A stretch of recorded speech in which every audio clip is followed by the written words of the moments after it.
Welcome along to Matchday Live, your Leeds Rhinos game day preview show, and it's a special weekend for Super League, which celebrates its 30th birthday, 30 years of Super League. We've had 6 rounds already in this special celebration, but it all caps off with Leeds Rhinos taking on Warrington Wolves this afternoon here at AMT Headingley. A flashback to that original slate from 1996, which saw the Leeds take on Warrington here in what was the first of many games we played between the two sides as part of the summer era. We're excited to have them back here and to cap off those celebrations, and it should be a really close clash against the red-hot Warrington Wolves side. My name's Dan Hawkhead. A pleasure to have your company as always. I'm joined again after missing last week. He's back in the starting lineup. Jack Conlon is back with us, everyone from BBC Radio Leeds. Jack, first of all, I think let's start with the 30 years of Super League. We were talking this week. You were first sort of started watching the Rhinos back in 2005. Myself, it was 2011.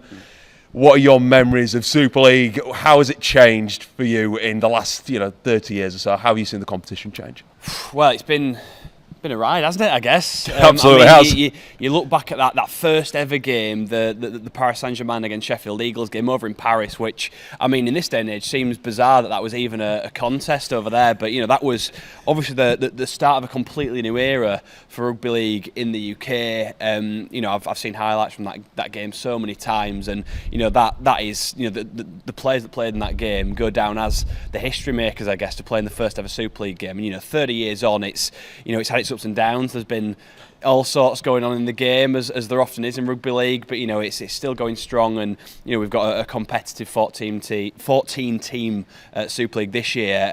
In terms of memories, like you said, I first started watching rugby league and Super League back in 2005, which probably gives away my age ever so slightly.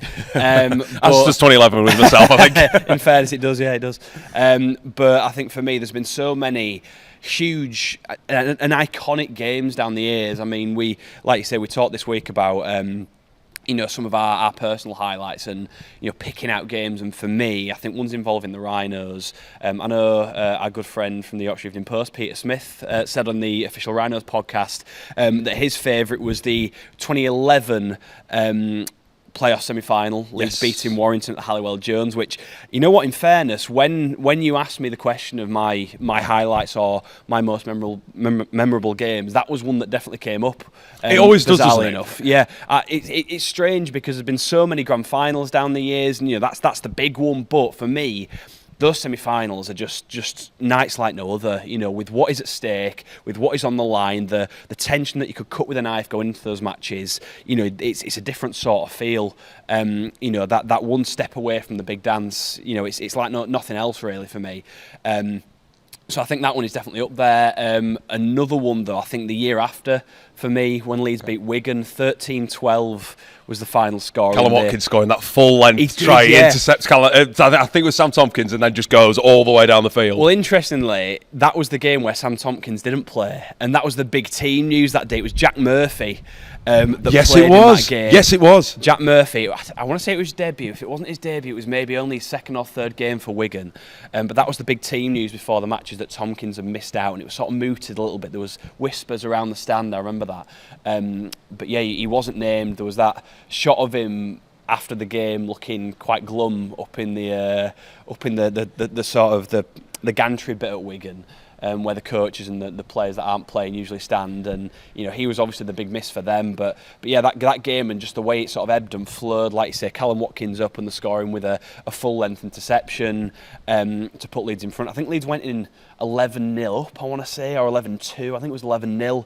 I remember it being really tight. Yeah. There was only I think Kev Sinfield was kicking penalty goals and drop goals rather than actually going for the points, which in those big games matter so much. Exactly. As we saw at Warrington too. Exactly. The Rhinos' only try was that Watkins score. So yeah, it was otherwise just penalty after penalty. He got a drop goal right on the stroke at half time.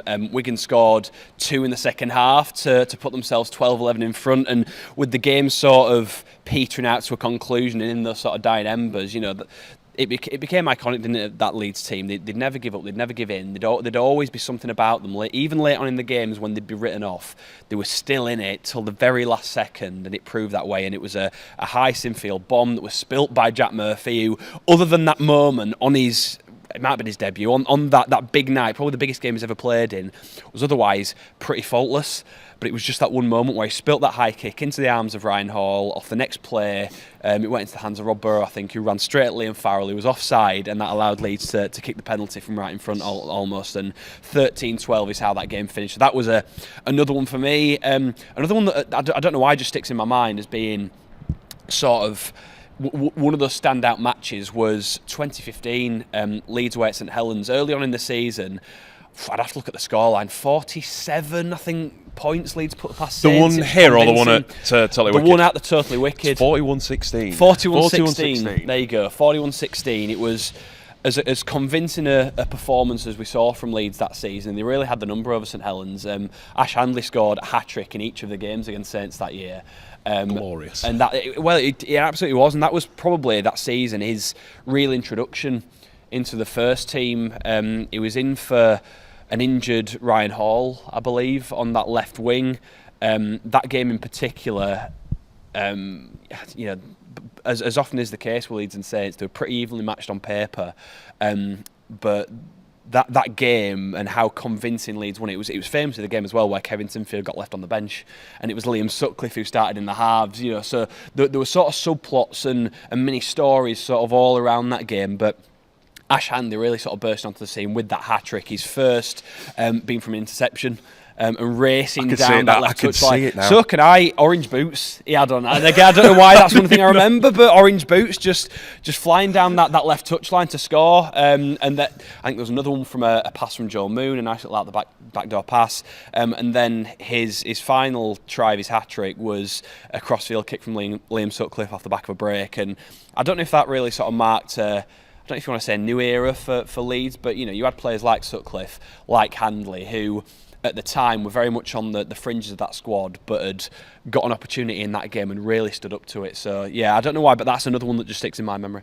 I think you could take your pick from 2015, and there's quite a few. That's definitely one of them. I think because as well, I remember sort of being in the car and listening to it funnily enough, on Radio Leeds, and because you were coming into it going, Saints are always up there. They've looked like they were a really strong team this year, and we just blew them out of the water. You didn't expect it. It was the same here, I think, for Warrington in the Super 8s, having lost to them here. Quite convinced that it was one of the first losses, I think, here at home. That's that 2015 year. We came back for the Super 8s, absolutely obliterated them with Zach Hardacre scoring absolutely two worldy tries at both ends of the field. Going back to 11 and 12, I think the little bit why they stick us so much in the memory is just because of where Leeds was as a club. Like, you think about, we finished 5th. Warrington were league leaders in 2011. They had some real quality players, whether it was Lee Breeze, whether it was Matt King out on the outside backs. They had some really great bodies in there, and we found a way to win. Wigan, like you say, might not have had Sam Tompkins that day, but you knew that there were a group of winners. But we'd also got one over them in the cup semi-final that year as well, which was always a bit handy, I guess. I think just 2011 as well, just touching on that Warrington game, that semi-final win. Again, just some of the tries from that are so iconic for me. There's mainly the Ryan Hall one, which, I mean, Rob Burrow made the headlines in the grand final the following week for that try that he scored, that exact try. But the week before, I think I'm right in saying, in that Warrington game, was we had a very similar sort of passage of play where he ducks under bodies. He races towards the full-back. This time he had Danny Maguire in support, and Maguire didn't quite have the leg, but had Ryan Hall on his outside. And I remember the basketball over the top pass from Maguire to Hall to score, and that was very much just Rob Burrow at the time creating opportunities out of nothing, and he was renowned for that throughout his career. But that particular period of time where there was all the sort of talk around him and suddenly being used as this impact substitution. So much has been made of it down the years, and that role that he had in that side, and whether he was happy with it or not, etc., etc. But you can't deny that whenever he steps out onto that field, he was such a difference maker. And absolutely. I think those two games in his entire career probably typify that. Absolutely, and I think as well, just funny enough, you touched on Rob, I think the game here in 24, the game against Lee that was the couple of weeks after Rob had passed away, that sticks obviously really in the memory. Brodie Croft. Brodie Croft doing very much a very Rob Burrow-esque try. Now moving on, Jack, to our opponents, Warrington Wolves. Like I said, a red-hot side. No losses this year. Sam Burgess has really turned this programme around. He really has, yeah, and I think the probably Super League's biggest surprise package in 2026, certainly these early rounds, and you sort of wonder why that has been the case, and I think it's down to the expectation, personally, or rather the lack of expectation coming into this season. You know, you look at some of the other teams that are in and around them. I mean, Hull KR, on the back of what they did last year, have naturally got a lot of eyes on them. People are expecting big things. I think even the Rhinos, with how close they got last season, obviously that moment late on here against St Helens, that heartbreaking evening last year, at the end of last season, that, you know, put the season to an end, and in quite dramatic fashion as well. Well, surprising fashion as it was in the end. You know, no one expected that to happen, I don't think, particularly in the way it did. I think Leeds come into this season as well with quite big expectations, because that was a freak moment, essentially. You know, whereas I think Warrington, because of what happened with them last year and the way they just sort of tailed off, by the end of the season, no one was expecting much from them. They seemed like a squad, certainly, in a bit of disarray, that there weren't many eyes on them coming into 2026, and I think that's really sort of worked in their favour in the end. You know, they've just been able to sort of graft hard behind the scenes, seemingly come up with quite a solid approach, style of play, etc. A few new players sprinkled in here and there that have seemingly really hit the ground running. And, you know, yeah, like you say, Sam Burgess has really got them ticking. You know, there's some really strong individuals in there that I know we're going to get into very shortly. But yeah, I think Warrington have been, as I say, the real surprise package of 2026. The real key for them is sustaining it, and yes, that has always been the case. I think with Warrington, we've seen them in previous seasons have this lightning start and not be able to back it up. I think under Daryl Powell as well, the season had under him was like that. They started like a train, you know, and looked so sure and confident in the way they were playing, but just couldn't sustain it, and that ultimately is, you know, led to obviously Daryl Powell leaving the club, and, you know, he's doing great things now with Wakefield, but that's been very indicative of Warrington, is that they've started strong and not been able to keep it up throughout the entirety of the year, and that's their big challenge. But I think this looks different for me.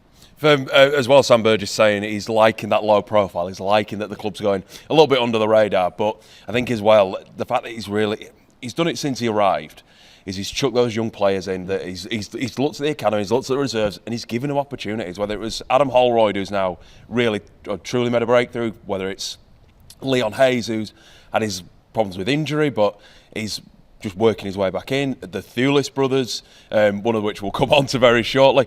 Ewan Irwin, who's looking like he could be the next star coming off the rank. Lachlan Webster.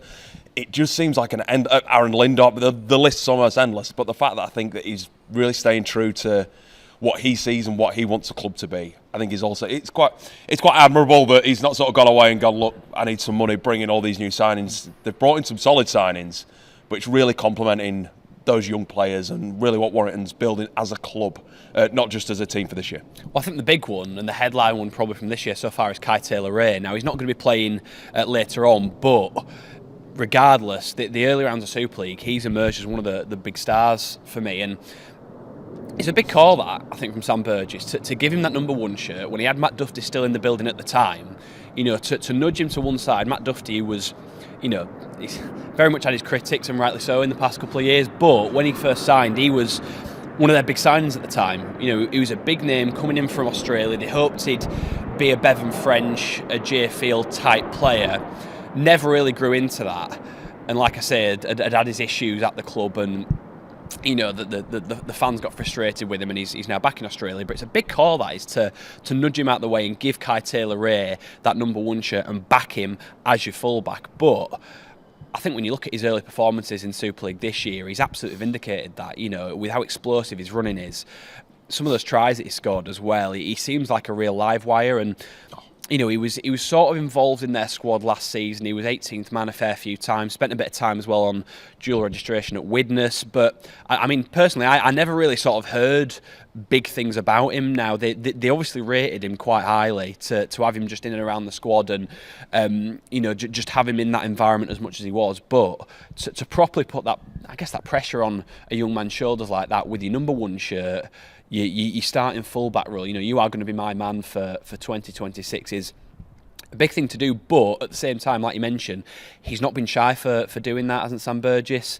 the names you reeled off there, you know, there's a good group of players at Warrington that are sort of between those late teens to early 20s, that if they can keep them around and mould them into a regular 13, a regular 17, I guess, then there could be some real success there, because they've got all the building blocks. Now they need to be nurtured naturally. I think there's a few players in there that are still quite raw, but there's so much potential in that Warrington side, and you know, if they can keep them all, keep them all around and just find spots for them all, then you know, they could be onto a real winner there. I'm not going to put you on the spot here, but what do you think Steve McNamara's role in that is, in him coming out of being a full-time head coach and now being a new assistant under Burgess? What do you think his role is at the club, and do you think that can help those young players? I really do. I'd really like to see the dynamic, actually. I think when you look at those two, it's interesting that you've got, certainly in name, you've got Sam Burgess as the head coach, who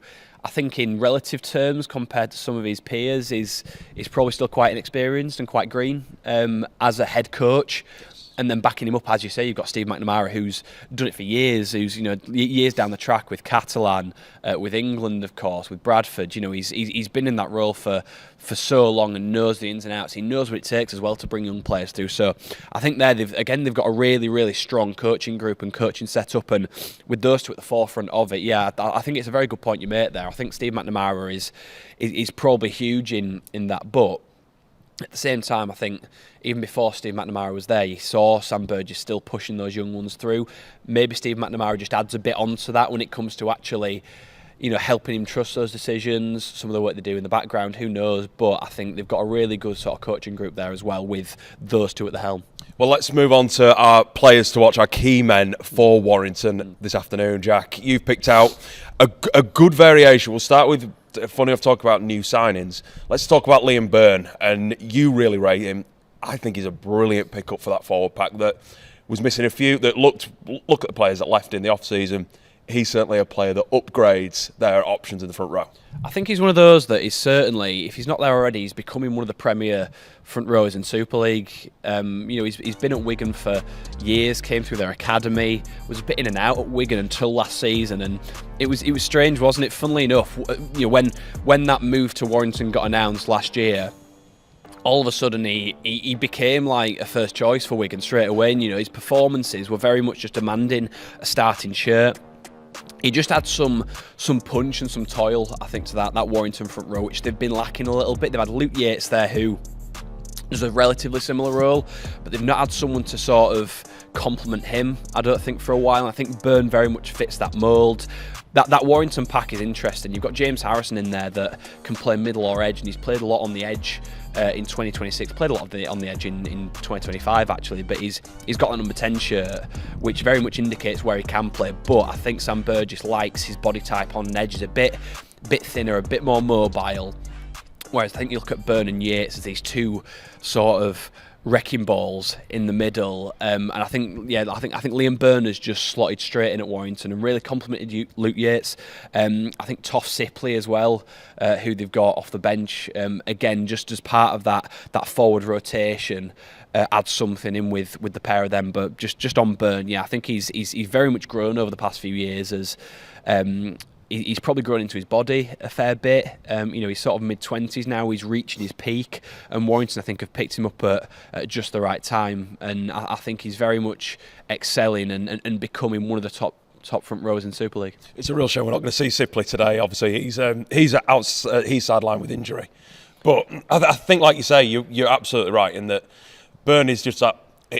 He's almost like a bulldozer. He literally you give him the ball and he will just carry. Like watching his highlights this season, or what he's done so far, he just picks it, he carries, he hits hard. He does all that really a Wigan prop forward has tended to do in these last few years. But joining someone like Luke Yates, who's a little bit more of a maverick, like he can throw an offload, he can be a bit more of a ball player. I think actually that's a really good dynamic just to have. Whether you, no matter what sort of situation the games, we've talked about, or you've definitely talked about how our pack looks and how our pack can mould and change. I think actually Warrington can chuck 2 or 3 players out there, whether you're starting those two, whether you're Harrison, whether he's as a back rower, whether he's coming off the bench to be a prop rotation.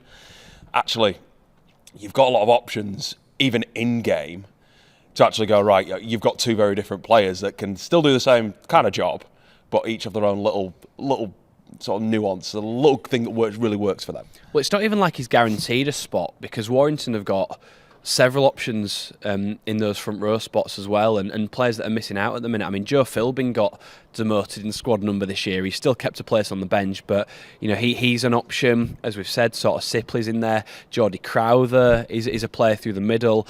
Looking further down there, sort of squad list, some of the younger players, Luke Thomas, Max Wood, both players with potential that have filled those spots and could fill those spots if needs be. So they're not short on options. But I think that keeps everyone's standards high, and I think that's really the key with your likes of Byrne and your likes of Yates. They're clearly the two that are at the forefront of Sam Burgess's mind right now as his starting props. I don't see that changing at any point soon, but that's down to the fact that they are both playing so well. And I think Byrne coming in, again off the back of a really strong season last year with Wigan, has helped to drive those standards amongst those forwards at Warrington, and that can only be good for them. And I mean, he's got a coach that knows exactly what it takes to be successful in that position. Right. Sam Burgess was one of the best. He's probably the best English middle of his generation, and we all saw his exploits over with Souths in the NRL, etc. So he knows exactly what he wants from a middle forward for me, and I think in Yates and in Byrne, he really has got that at the minute. A quadruple winner as well with Wigan that goes down nice on the CV as well for Byrne. Moving into those outside backs, Kai Taylor-Ray obviously really gutted he's injured. He's one of those players that just watching him coming up through the youth ranks at Warrington, unbelievable. Just a shame that he's a Leeds lad. But Josh Thulis, quite seamlessly, whether you put him on the wing, whether you put him at fullback, the kid has got pace. The kid can find the try line. He's an unbelievable talent in that back line. And I think, after you said about Harvey Smith getting an England call-up, I don't think Thulis is far away from the same. I'd probably agree. I think he's such a multifaceted player, and when he was coming up through the ranks at Warrington, I think the question was often with him, how do we sort of crowbar him into that full-back role? When his predecessors leave the club or retire, etc. But he really found a place in that right wing, and I think it was, I certainly saw when he came through the ranks there and they started putting him on that wing, I was like, that's a bit of a placeholder for Josh Thulis. He looks like an out-and-out fullback, but as time has gone on and he's just sort of grown into that first team and become more of a senior player, he's really found his home on that right wing. Now, obviously this weekend and the next couple of weeks, Kai Taylor-Ray is out, as you mentioned there. So, but to have a player like that who can slot straight back into fullback and as seamlessly as he does as well is a real luxury for Sam Burgess to have.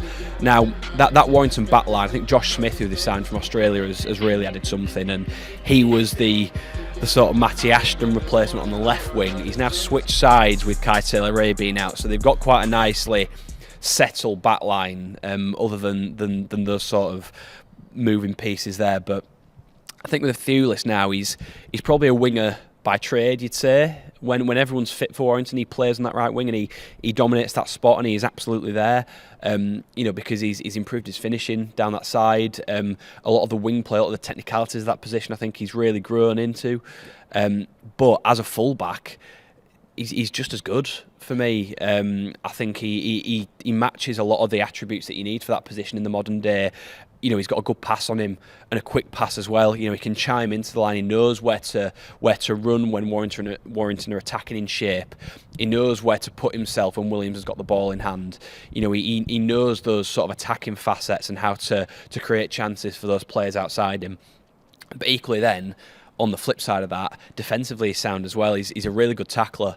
If a team breaks through, you'd back him to make the tackle he needs to make. Under the high ball, he's sound as well. He's obviously not their first choice there because they've got Taylor-Ray, but if he is out, as he is at the moment, and they need someone to just step in and fill that role, and they've got the perfect man on that right wing, and he's always really impressed me as Josh Thulis. Just his ability to just stick in that Warrington team when, again, they've had outside backs come and go, they've had big signings made, but he's always sort of been in and around there in the last few years and really sort of made that spot his own. And he's absolutely getting the rewards with 5 tries in 6 games. He's their top try scorer coming into this weekend. Just a note on the halves, I know we touched on Ewan Irwin, who I could bang on about, because he's much like George Brown here at Leeds. I really do think he could be the next big thing at Warrington. But just a note on George Williams, obviously this is his last year's his farewell year for the second time around in Super League, before he goes back to the NRL. What are your thoughts on looking at, I'm going to take it as a 30-year of Super League thing. What are your thoughts on him as a player? What's he done for our competition? Not just at Wigan, but look at, he's yet to get that grand final. He's yet to get that big piece of silverware at Warrington. Do you think this year could be the year for him? Big question. Big question. I always ask big questions. Come on. Very possibly. Yeah, with the way they're going at the minute, why not? I think as a player and his sort of history in Super League, he had that 1 year over in Australia already, didn't he? Or was it 2 years at Canberra? 1 or 2 years at Canberra? It was just the one, so he was ever just the one, 19 and then COVID, then he came back. Why wouldn't he go out on high? You'd expect it from George Williams. The way he's going at the minute, he's leading Super League for assists so far this year with 7. He's very much leading this Warrington resurgence in 2026. I think when you look back at his whole career, he's had a lot of critics down the years at both domestic and international level. He's had bad games without a doubt. Which name me a player that hasn't.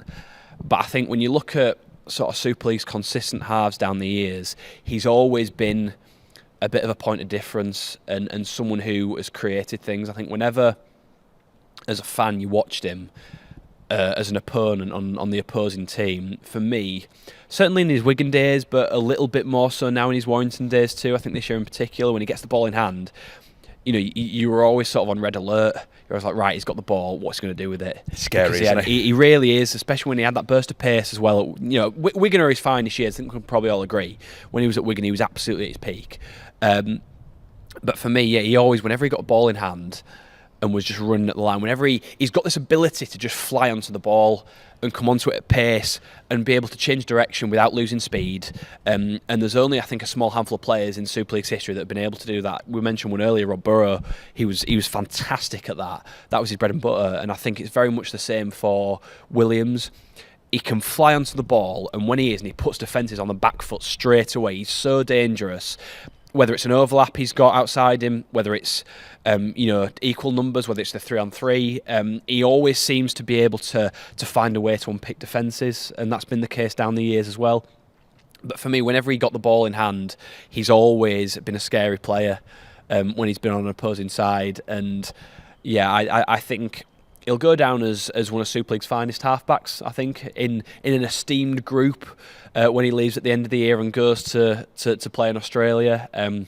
But I think if they've not got enough motivation in Warrington already this year to do something successful, then that will add into it. Send George Williams out on a high. He's their captain at the end of the day. They'll want to give him the best possible farewell. And he's done it once at Wigan when he went to Canberra in 2018. They're just a few of the names to watch out for. No doubt Sam Burge will have a bit of a head scratcher to know who he's going to pick today. Just going on to our head-to-head, Jack, we've gone into the outside backs again. One winger who was just flying on the scene. I know he had a tough outing against Hull last time out. Another winger who we know how quick he is anyway. He just came back and last weekend against Castleford and absolutely showed his class, his quality. We'll start with the wire and Matty Ashton. Just how crucial is he going to be today after showing that he is not slowing down anytime soon? You can knock him out with an ACL injury and he will come back and score 3 tries like he did against Castleford. He's a fantastic winger, isn't he? Matty Ashton, I think he's such an asset for Warrington. And a player that they've nurtured as well, really, through their system. Signed him from Swinton. Really sort of interesting story that I know has been documented. Played amateur rugby, through his career.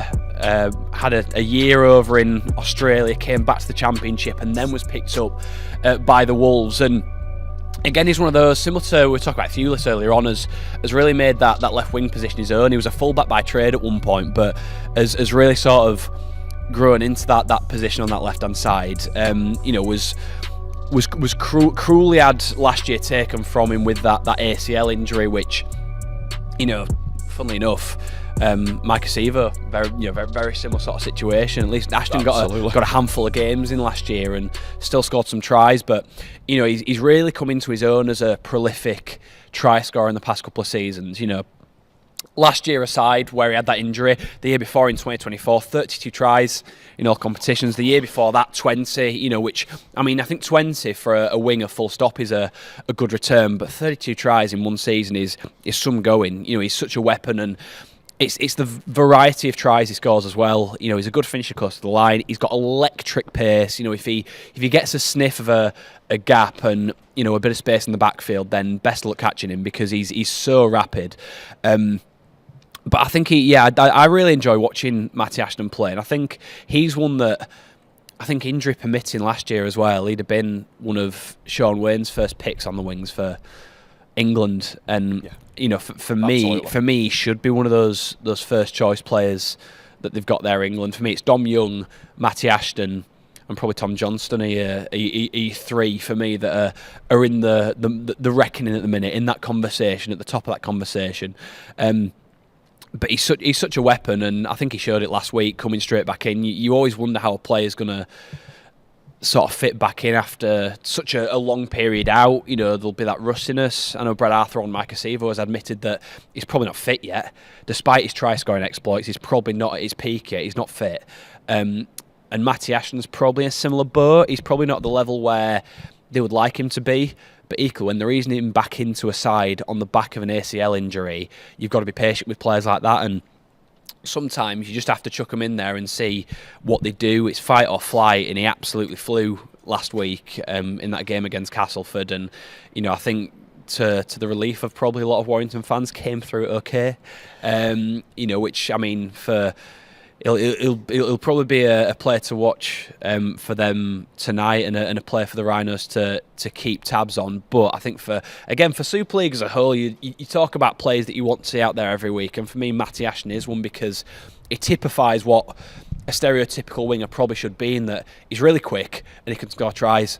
Yeah, and that's what you want from a winger. It can be that simple, and he absolutely is that player. So for me, he's such a threat for them. And on the other side, Mike Acevo, like you said, I didn't even go with the whole ACL likewise, because that's really spooky that they've both had those injuries, both coming back. Micah instantly has come back and looked like, even to his own admission, not quite at his level. I think 9 tries, 27 tackle breaks, being one of the leading point scorers in the league. As someone who doesn't kick goals, I think that really it says a lot for his impact on this Leeds team, and will be won tonight after such a tough game against Hull. They really, they really had the number on him. He'll be out for a big performance tonight as well. You'd imagine so, and I think it was really interesting. No one covered themselves in glory really against Hull. We don't need to talk too much about that. Everyone saw it last week, how poor Leeds were. Brad Arthur said it after the game, and he said it in his press conference this week. There's been a lot of, not soul searching, but they've looked at that, and discipline really cost them, Leeds. But I think on Sevo, as you say, Hull FC did such a number on him. John Cartwright said after the game, the Hull coach, that in all the time that he's watched Mike Acevo, be it in his handful of games so far for Leeds, or in all his time at Parramatta Eels, he's never seen a team do a number on Mike Acevo like Hull did last week. They just didn't give him anything whatsoever. Nothing. Near the line, he barely got the ball in hand. When he was bringing the ball away from yardage, again, they put 3 or 4 players on him. Artur Romano was all over him all game, and I think you could see the frustration creeping in with Sevo, as it did with other players in that Leeds side last week. It was a very frustrating performance. That's probably the word to sum it up, but we've seen what he can do if he is given space. Now he'll be up against Josh Smith on the Warrington right, and Albert Hopoate as well. So there's some nice little battles there on that particular edge. It's a game where you look all over the field, and there's interesting sort of matchups. But I think that's certainly one of them on that Leeds left edge with Sevo. We know already what he can do in Super League. He's shown that 9 Super League tries, 11 tries in total if you include the Wakefield game in the Challenge Cup, which is, again, like I say, some going in early games. 11 tries in 5 matches in total for Mike Acevo. That whole game is the first game he's played for Leeds where he's not scored a try. Which is bonkers to hear. But he is such a threat on that left edge. You just hope that Warrington don't employ the same sort of tactics that Hull did last week when it comes to marshalling him, because he really did struggle to really make anything out of that game, and that's not like him. That's not the Micah Seaver we've seen in the early rounds of Super League and in the Challenge Cup for Leeds. So hopefully he'll have a bit more space to work in and can be more of a threat on that left edge. And equally, you'd hope that Hull FC game possibly serves as a bit of a learning experience for Micah Seaver, for that Leeds left, for Brad Arthur, in when teams want to pin him down and really restrict what he can do, they're able to do it, and Hull did. They need to find a way around that, Leeds, because you'd imagine that's the blueprint now. Well, the teams will likely follow that because they know how destructive he can be. Absolutely. Let's look at those 21-man squads now. They're a little bit... we always have a bit of an insight after the reserves game on Friday night. Presley Cassell was the only change for the Rhinos coming in. That's just dropping up below us now in place of Ben Littlewood. He obviously played for the reserves, like I said, on Friday night in that defeat to Warrington. But with Jeremiah Matautia and Ethan O'Neill also in there, there's not a lot of room to move for Brad Arthur compared to what he had available last week. It's almost going with what looks like what could be the same team again, maybe with a few changes, Jack, maybe? Yeah, it's a really interesting one. Like you say, looking on the back of that reserves game, it sort of gives you an idea of what the 18 will be. Certainly, that's one thing you can probably nail down now. Of those players there, right? Of those 18, Ryan Hall was the man to miss out last week. Now, he had a bit of a knock. Was also, Chris Hankinson was the preferred player on that right wing. So you'd probably feel that from that 18 that's left, for me, it's between Ryan Hall, Chris Hankinson, and Jack Bird who misses out, and it all depends on the sort of complexion of that right wing and who Brad Arthur wants on the bench. Now, last week, as I say, he went for Hankinson on the right, Bird off the bench. Could he bring Hall in as a direct swap for Hankinson? Could that nudge Hankinson back onto the bench because he likes him there, doesn't he, Brad Arthur, and nudge Bird out of the side possibly? It's really interesting to sort of see what options he's got. He might even do something really radical and just drop one of his outside backs, for example. We could see Newman or a Hanley or even a Sevo drop out, perhaps. But if he's wanting to make a statement on the back of that Hull defeat, now I don't see Brad Arthur as that type of coach personally, having watched from afar over the past couple of years and what he seems to be like around his side. If he was going to try and make that statement, I think he'd drop more than just the one player. I think that'd be a bit harsh, but we'll have to see. I think for me that 18 sort of. It names itself, doesn't it, with who played in the reserves game? But yeah, it's going to be really interesting when that team news does drop very shortly, and we see whether he has just stuck or whether he's twisted with a player or two. It'd be interesting to see Jack Bird if he does get a start, because he did. Coming to the bench, he looked lively, he looked like he was trying to create things, but I think depends where he wants to play himself. Does he see himself as a centre? Does he want to play in the forwards again? Does he want to play at half? So I think there's a little bit on that. For Warrington, not a lot of movement. There's only Mark Sneed, Luke Thomas and Max Wood who were all played for the reserves. So it's looking like it'll be Ewan Irwin in the halves again. But again, largely unchanged 21-man squad named. That's the kind of thing that Sam Burgess will be after as he goes for, like you say, wanting that consistency, wanting this side to really put down the marker that, we're here to compete in 2026. Yeah, and I think, again, possibly one or two changes. What they do on the bench, again, is interesting. Lachlan Webster, the young outside back that made his debut a couple of weeks ago in the Challenge Cup, was in there. He was one player that they put on the bench last week. There seems to be a trend in 2026 of head coaches liking outside backs on the bench, which is sort of it's come back into fashion, strangely. I'm not sure what the reason is, but a lot of them seem to be... Tell us what the reason is. Tell us. Well, quite, yeah, but a lot of them seem to be carrying outside backs on the bench. We've seen Hankinson as an option for Leeds, albeit he probably plays more positions than just on the wing. But Webster for Warrington, I know Wigan have done it with a couple of players as well, putting them on the bench outside backs, but. Yeah, maybe one switch there. Maybe Sam Powell gets the nod on the bench. He missed that last week, didn't he? He did, yeah, but I think otherwise, I think when you look at the 13, I think that'll be unchanged. Kalepi Tanginoa, I think will start in the back row again. Again, like I say, there's options. The option there is him or James Harrison, really, and the rest of it's pretty settled. But it's him or Harrison. But I think after scoring 4 tries last week, he keeps that place. He's now helps he calls, doesn't it? Well, after last week, he's now Super League's top scoring forward. He's the top scoring forward in Super Super League on the back of those 4 tries. It's chucked him right to the top of those scoring charts. So he, by the way, is a great signing for them as well. Just on that subject, he's such a good bit of business for me.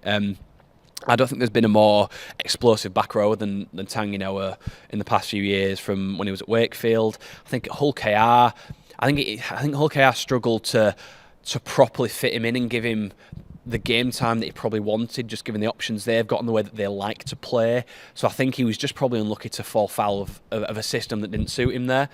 But I think at Warrington he's really thriving in what Sam Burgess wants from him, and we saw that as a great example last week with 4 tries. So I think when you look at their 21, I think that may be just one change on the bench possibly, or again he might just stick. It's very similar to Brad Arthur's options with Leeds.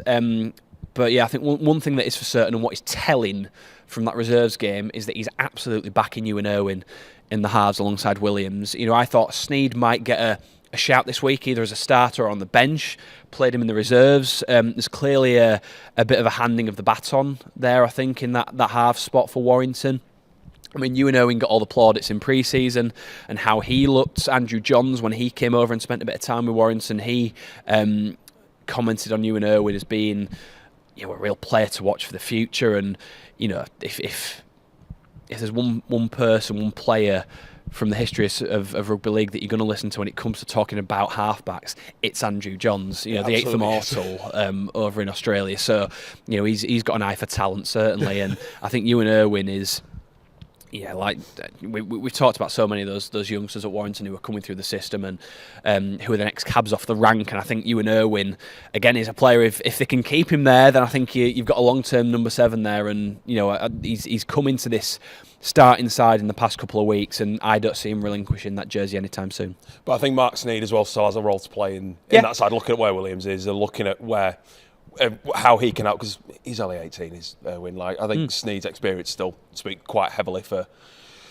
where Warrington can go, and he'll be a big voice in that changing room. You won't have just signed him off like they did last year, mid-season from Salford on a I think he's on at least a 2 or 3 year deal. You're not going to want to push him off anytime soon. They've got a lot of halfbacks. You know, they've got Williams, Sneyd and Irwin, who are probably main 3, but then Leon Hayes, Ollie Leyland still at the club as well. You know, they're not short of players in those positions, and Tommy Rhodes as well, who's a bit of a full-back, half-back hybrid, who they like. So I think when you're looking at a Sneyd and a Williams, there's a succession plan there for them. And there's going to have to be one player that steps up when Williams leaves at the end of this year. That's probably Irwin. He's in the box seat for that. What they do with Sneyd, I think, then is interesting, whether or not they stick with him for another year to, again, sort of maybe make that transition a bit easier. Or do they sign someone that they push a Leon Hayes in alongside Irwin? That's your other question. So there's options there when it comes to that longer term planning for Sam Burgess. But absolutely, Sneyd's got a role to play. He was in the stands last week watching on as Irwin was kicking goals. You know, he's there very much, yes, as a number 7, as a player when he needs to be, but I think as a mentor as well. You know, I think everyone at Warrington knows the potential of Ewan Irwin, and he's finally starting to sort of show. I say finally, he's 18. You know, but he's starting to show it now, and starting to break through. And I think players, when they get to the age of what Sneyd and Williams are, they get there's going to be, you know, players that are pushing them and that are nudging them out the way when it comes to spots. And I think that's just natural, and that's what's happening right now at Warrington. Absolutely is, and it's going to be an exciting clash here in just a few hours' time. Team news is coming next, but how can you make sure that you're tuned in? If you're not coming to the game today, it's going to be an absolute packed crowd. I believe it's going to be nearly 16,000 here at AMT Headingley. It's going to be rammed, and it's going to be a great atmosphere. But if you haven't got a ticket, you can watch on Sky Sports Action. We're on as part of an extended 30-year celebration. I think Sky's doing a great pre-match presentation, just looking back on what 30 years has been, and they've obviously been at the heart of it. If you're out and about, the best way, as we always say, BBC Radio Leeds have live commentary, Jack. Absolutely, yeah. We're on online worldwide, BBC Sport via the Rugby League page on the BBC Sport website and app. It's James Dayton and Leeds legend Franny Cummins. Who better? Who better to have seen 30 years than Francis Cummins? And of course, our very own JD. Obviously, follow Leeds Rhinos across Facebook, X, YouTube, TikTok, Instagram to make sure that you're up to date with everything during the game or after the game too, all the post-match thoughts from Brad Arthur and the players. Team news is coming next. I've been Dan Hawkhead, and my thanks to Jack Conlon, and we'll see you next time.